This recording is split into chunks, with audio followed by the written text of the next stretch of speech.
Почитувани гледачи на Автомагазин, срдечно добре дојде во новото издание. Прекрасното пролетно време со скоро 14 степени Целзиусови, кога го снимавме тестот на Discovery Sport, не натера да останеме нешто повеќе на теренот и да избегаме од стереотипот на нашето студио. Затоа од кокпитот на Discovery Sport ви сакувам добре дојде во нашето ново издание. Но пред да го видите тестот на Discovery Sport, погледнете ги другите прилози што ги подготвивме во денешното издание.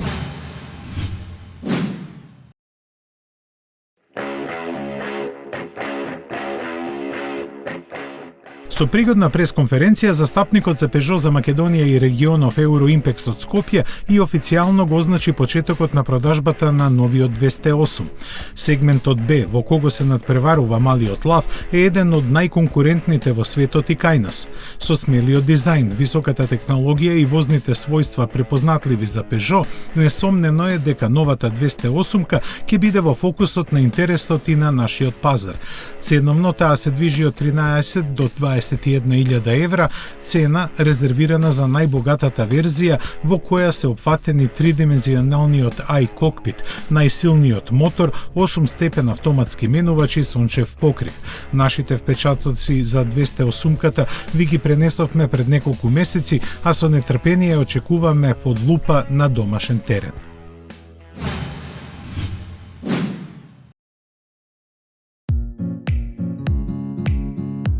Бордот на директори на Рено донесе одлука да го назначи Лука Де Мео за главен извршен директор на компанијата и председател на групата почнувајќи од 1 јули оваа година. Највисокото раководство на францускиот производител сметаше дека тој, преку својата кариера, искуство и успех на претходните функции, ги има сите квалитети за да придонесе за развој и трансформацијата на групата.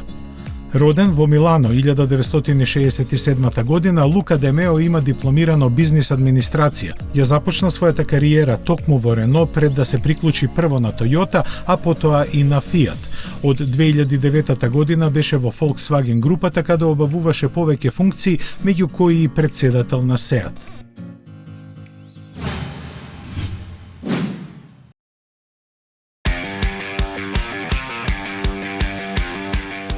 Кризата што ги зафати светските салони на автомобили ја зеде првата голема жртва. Франкфурт останува без ИАА. Согласно намерите на организаторот Германската асоциација на автопроизводители VDA, овој салон да се трансформира. Лани есента беше објавен конкурс за нов концепт во кој приоритет ќе има мобилноста. На него со своји презентации одговорија 7 германски градови, меѓу кои секако и Франкфурт. Но тој не успеа да го помине ни првиот филтер, бидејќи со своите идеи во финалниот избор на VDA за организатори на ИАА 2021 влегоа само Берлин, Хамбург и Минхен. Кој ќе биде домаќин на наредното издание на ИАА ќе се дознае во следните неколку недели. Според VDA, сите 3 споменати кандидати настапиле со посветеност и креативни идеи и со нив дополнително ќе се разговара. Спортското оделение на Toyota го произведе Yaris GR, автомобил кој во своите компактни димензии произведува енормна сила, барем за таа тежина која ја има и за класата во која припаѓа.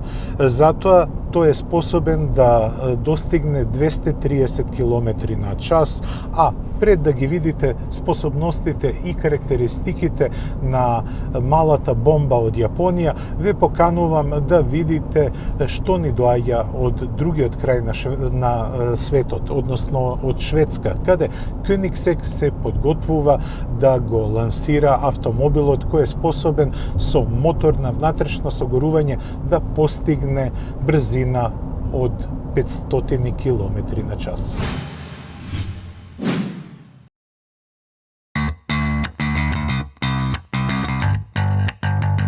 Од Шведска стигнуваат вести дека Koenigsegg подготвува автомобил што може да развие 500 км на час. Го предизвика Bugatti, кој минатото лето направи специјална изведба на Chiron Super Sport, кој постигна рекордни 490 км на час. Швеѓаните со тоа не можеа да се помират и веќе на салонот во Женева ќе може да го видиме концептот Mission 500, кој ќе има само една задача – да ја постигне магичната бројка. За основа ќе го има хиперспортскиот Jesko, чиј 5-цилиндарски V8 мотор со погон на етанол развива 1600 конски сили. Наводно тест возачите на Koenigsegg со него веќе стигнале до 482 км на час, така што веруваат во остварување на својата цел.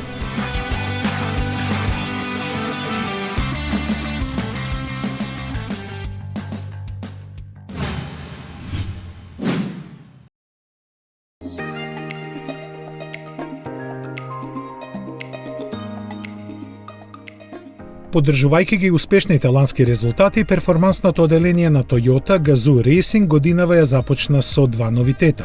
Првиот навистина брутален, бидејќи јапонските инженери во каросеријата на малиот Јарис сместија 1,6 литарски мотор со дури 261 конска сила. Ѓаволски брз, како велат, тој до 100 км на час забрзува за 5,5 секунди, додека максималната брзина му е лимитирана на 230. За вистинско ниво на перформанси се грижат мануелниот менувач и погонот на сите тркала со блокирачки диференцијали. Цената не е објавена, но по се изгледа овој Јарис нема да биде достапен како своите конкуренти кои во поголем дел имаат околу 200 коњи и преден погон. Поинаква формула е применета кај вториот новитет, спортската Supra со 4-цилиндричен мотор. Тој во своите 2 литри излекува 258 конски сили, но поважно од нив е намалувањето на тежината за 100 кг и нејзината перфектна 50:50 распределба на предната и задната оска. Тоа со 8-степената автоматика овозможува вистинско конзумирање на перформансите кои овој спортист ги има. Забрзувањето до 100 за 5,2 секунди и максималните 250 км на час. Од Toyota не заборавија да истакнат дека оваа верзија на Supra е поеколошка во поглед на емисиите во издувните гасови. Продажбата ќе започне во март по засега непозната цена. 3-литарската верзија на овој модел чини скоро 50.000 евра.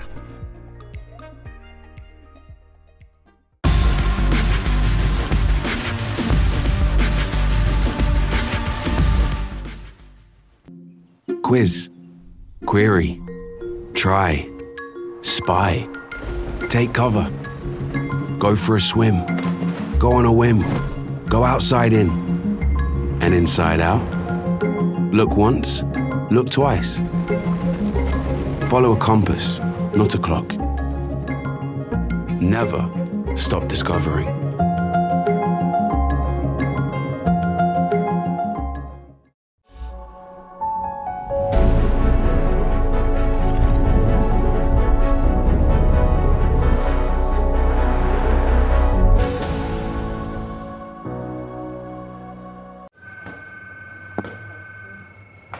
Спремен си? Еј, не! Документите се уништени, а немам веќе време. Имам копии дома. Ќе ми дадеш својата кола да одам по нив? Океј. Спремни да го пробате Peugeot 308 со стайл ниво на опременост и 1,2 PureTech мотор со 110 конски сили.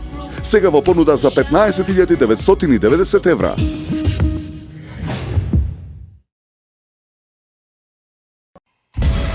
Комбинацијата бизнес и забава или спортска динамика и елеганција на луксус. Звучат неостварливо, но реално се. Кај Audi Q8. Го добивате со Porsche лизинг пакет, 36% учество, 3,6% каматна стапка и 3 години каско. Audi Q8 е еден. Porsche Македонија. Некои сакаат тишина. Некои сакаат забава. Некои сакаат префинетост. Не. А некои комфорт. Некои сакаат практичност и се да им е при рака. Но сите сакаат хибрид и сите сакаат Corolla. Новата Corolla седан од 16.990 евра. Метрополис, број 1 радиомрежа.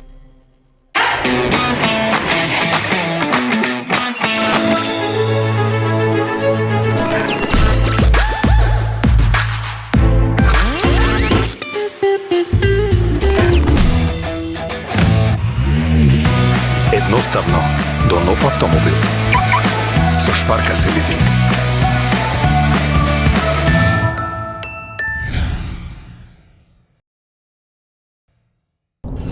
Lamborghini е фирма која доживеа во последните 15 на години откако е под Ауди голема трансформација. Од производител кој беше способен да произведе околу 2500 аута годишно, сега Lamborghini произведува 4 пати повеќе. Но Lamborghini има и амбициозни планови за својата иднина. Видете ги кои се тие.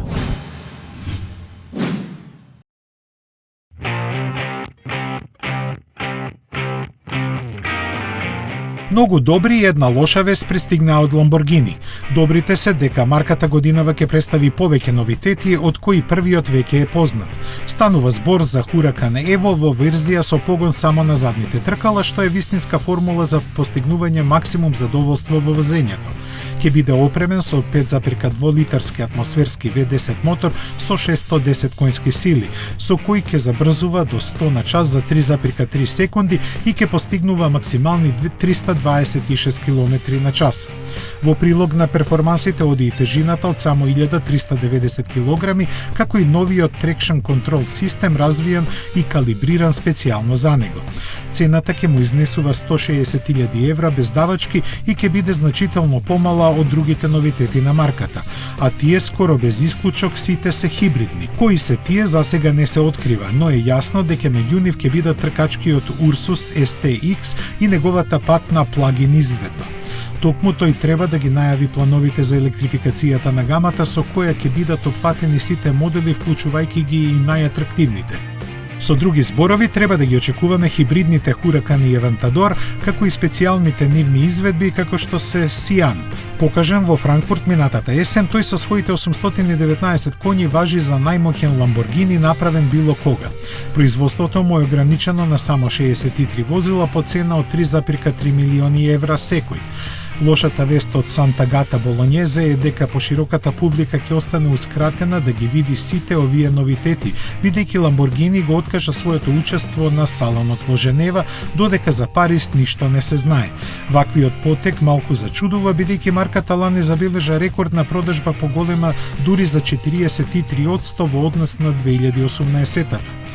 Вкупната бројка возила што ги испорача се качи на 8205, во кои голем придонес имаше Urus со пласирани скоро 5000 примероци. Најмногу во Соединетите Американски држави, благодарејќи на силната продажна мрежа составена од 165 дилерства.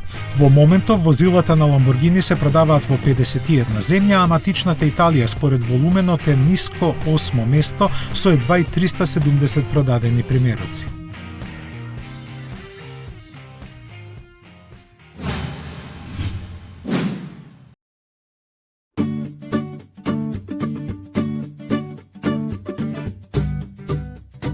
Звучниците во автомобилите какви ги познаваме заминуваат во историјата.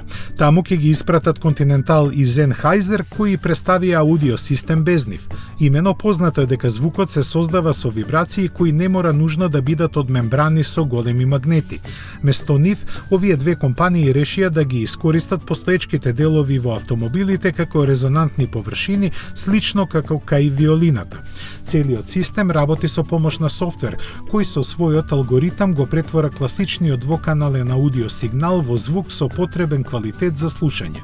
При тоа тежината на целата инсталација се намалува и до 90%, што воопшто не е малку, бидејќи звучниците што денес се вградуваат во автомобилите тежат и до 40 килограми.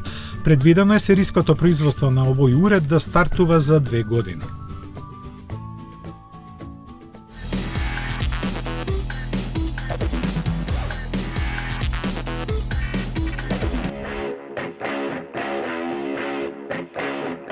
Со Со моќен изглед и полно технологии, новиот Seat Leon со својот персоналитет ги зачини нештата во групата Volkswagen.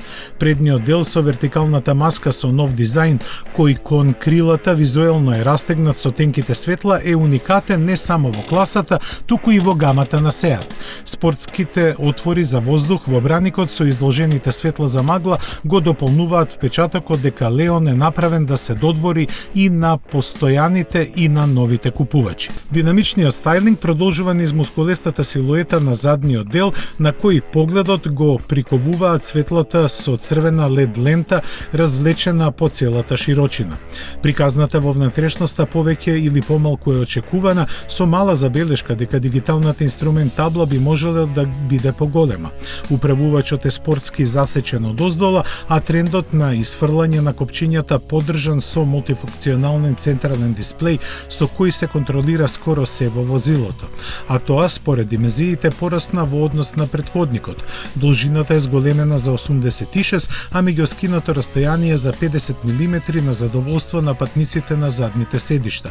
Поголем е багажникот, но само кај караванската Sport Tourer верзија. Моторната понуда скоро целосно е превземана од Golf, што значи дека започнува со еднолитарскиот TSI со 90 конски сили. Над него бензинците стратешки се распределени се до максималните 190 коњи, а дизели има само 2, со 115 и 150 конски сили. Место нив понудата е дополнета со две mild хибрид бензински варијанти, спарени исклучиво со DSG трансмисија. Голема новост е плагин хибридот со 204 коњи и електрична автономија од 60 км, а понудата ја заокружува верзијата со погон на природен газ со 3 резервари кои обезбедуваат автономија до 440 км. Продажбата на новиот Leon ќе започне во втората половина од годинава.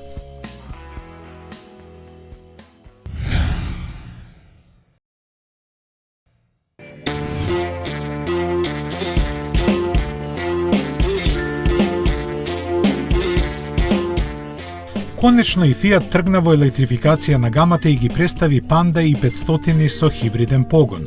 Но на разочарување на сите се работи само за блага хибридна технологија која работи на 12 волти. Основа е познатиот трицилиндричен еднолитарски мотор на кој му се додадени стартер генератор и литиумска батерија. Располага со 70 конски сили, а италијанците тврдат дека заедно со старт-стоп системот емитува за 20 до 30% помалку јаглерод диоксид.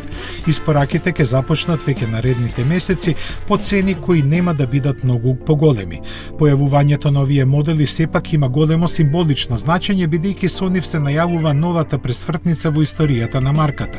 Таа вистински ќе започне со новиот 500, кој ќе се произведува во Торино и ќе биде целосно електричен. Се очекува да биде заснован на технологиите од Peugeot, што ќе биде вовед во најавеното спојување на двата производитела.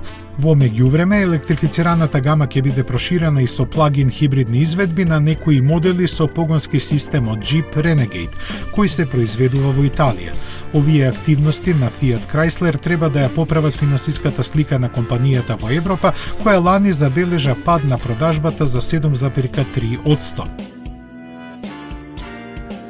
Најмногу купувачи загуби Алфа Ромео повеќе од 1/3, а заборавената Ланча пак со прастариот Y забележа пораст од дури 21%.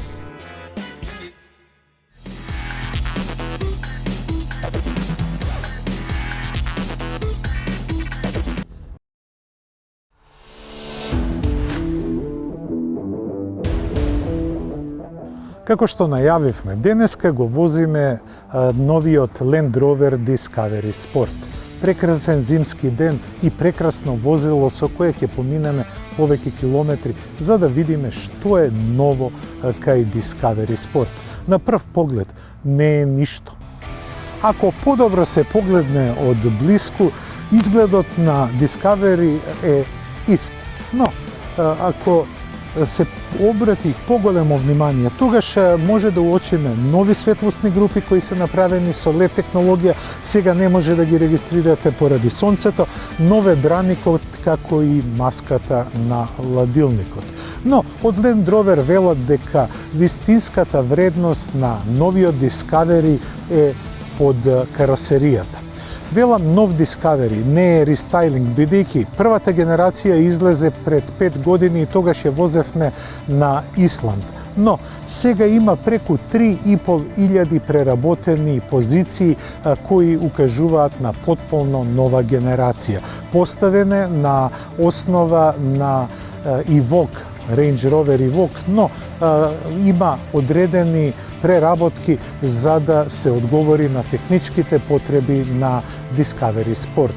Главните преработки на подвозието, кое е позајмено, како што реков, од Evoque, се направени не само поради теренските карактеристики, туку и поради архитектурата на багажникот. Во кого секој нов Discovery Sport има дополнителни 2 седишта, кои многу лесно се креваат. Но нас не интересира какви се седиштата на вториот ред, а после ќе се вратиме на третиот. И како што гледате, сосема удобно седам. Задните седишта може и да се поместуваат по должина и секако може да се подесува и нагибот. Но да се вратиме на третиот ред седишта.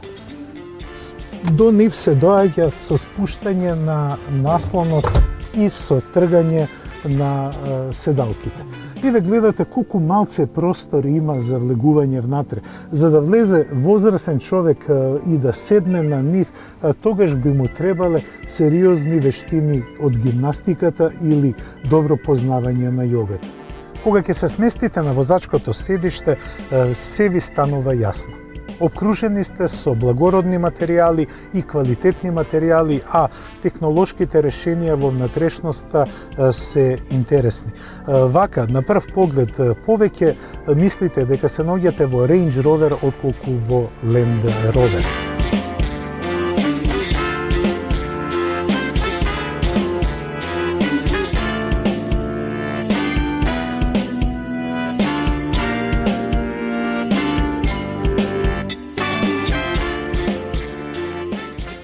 Возачот е во контакт со автомобилот преку волан кој неодоливо подсетува на оној од кај Range Rover, иако пишува дека сте во Discovery. Додека сите манипулатори на воланот се направени да функционираат на лесен допир. Тоа беше првиот впечаток за внатрешноста на Discovery Sport. Морам да кажам дека сите површини во внатрешноста се направени од квалитетни и меки материјали. Секаде каде што ќе допрете, чувствувате допир на премиум сегмент. Високата технологија покрај тоа што е имплементирана на централната конзола и пред возачот на инструмент таблата, ја имаме и кај ретровизорот. Ова прв пат го видовме кај Range Rover Evoque минатата година, но во Discovery Sport со еден мал покрет на раката го претварате ретровизорот во камера која ви покажува што се случува зад возилото, што е од големо значење при безбедното манипулирање на возилото. И сега да видиме овој премиум сегмент како се однесува во возење. Па, време е да почнеме.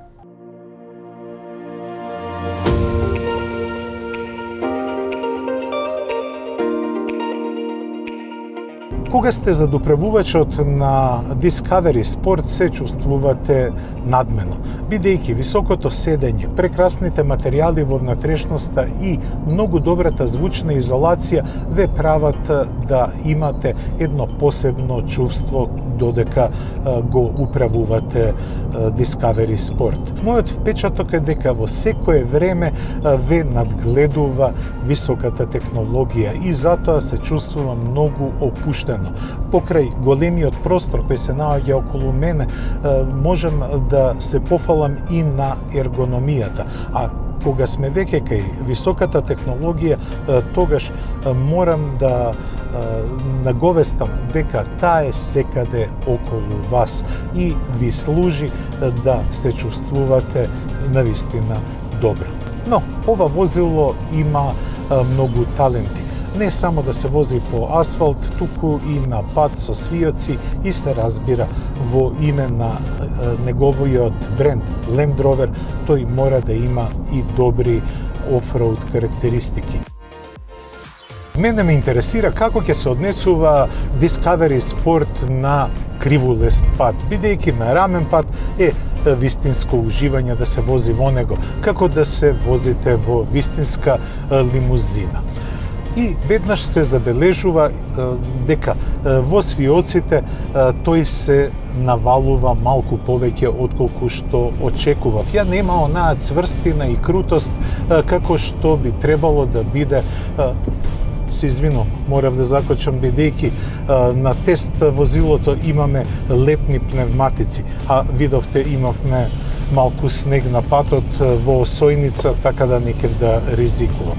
И повторно доаѓаме до Осојница. Влегувам во свиокот со некои си 60 на километри на час, ја чувствувам електрониката дека одлично ги контролира тркалата, но сепак не смеам да се опуштам поради летните пневматици. Реков дека очекував наклонувањето во свиоците да биде малку покруто, како кај, да кажеме, германските спортско корисни возила. Очекував бидејќи се под ист кров да се однесува и како Jaguar овој Discovery Sport, но сепак тој има своја персоналност. Покрај наклонувањето го чувствувам и работењето на 2-литарскиот турбодизел од 150 конски сили. Тој е впарен со 9 степен автоматски менувач кој извонредно лесно ги префрла преносите, но и има добра соработка со 2-литарскиот мотор. Но морам да кажам дека агилитетот на моторот, иако има 360 Нм вртежен момент, не е задоволителен. Тоа е поради малкуте конски сили, само 150, а доколку би имал нешто повеќе пари, би го купил најсилниот турбодизел од 240 конски сили. Но и да се влезе во оваа игранка не е ефтино, бидејќи ова возило чини 69.000 евра. Се разбира со сите давачки, но 69.000 евра тоа е цена која може да ве однесе и во премиум сегментот, односно да се купи Range Rover, па макар и најмалиот. Но Land Rover Discovery Sport вреди за парите, бидејќи има изразена персоналност, не само име. Па дури и во ова управување во кое избегнувам дупки, тој се однесува зрело. Само чувството на наклонување е оставено да делува на возачот, но тоа е само чувство, додека управувањето е прецизно и малку воздушесто. Како што веќе реков, Land Rover Discovery Sport има и многу добри теренски способности поради електронските пресети на возење кои ги има вкупно 6. Јас нема да одам на терен, бидејќи е преголем ризик во зимски услови да се иде со лепни пневматици на терен. Но судејќи според претходната генерација која имам возено пред 5 години, можам да кажам дека теренските способности се на ниво на името на марката. Еден вистински Land Rover. Discovery Sport е возило наменето за сите сладокусци. На отворен пат се однесува зрело, моќно, но и суверено. Додека на пат со свијаци нагласено е навалувањето на каросеријата, кое пак не влијае врз возните својства, но чувството во кабината е малку поинакво. Исто така и управувањето е можеби преддимензионирано. Ви треба многу мали покрети за да фатите свиок, што во принцип возачите на спортско корисни возила не се навикнати.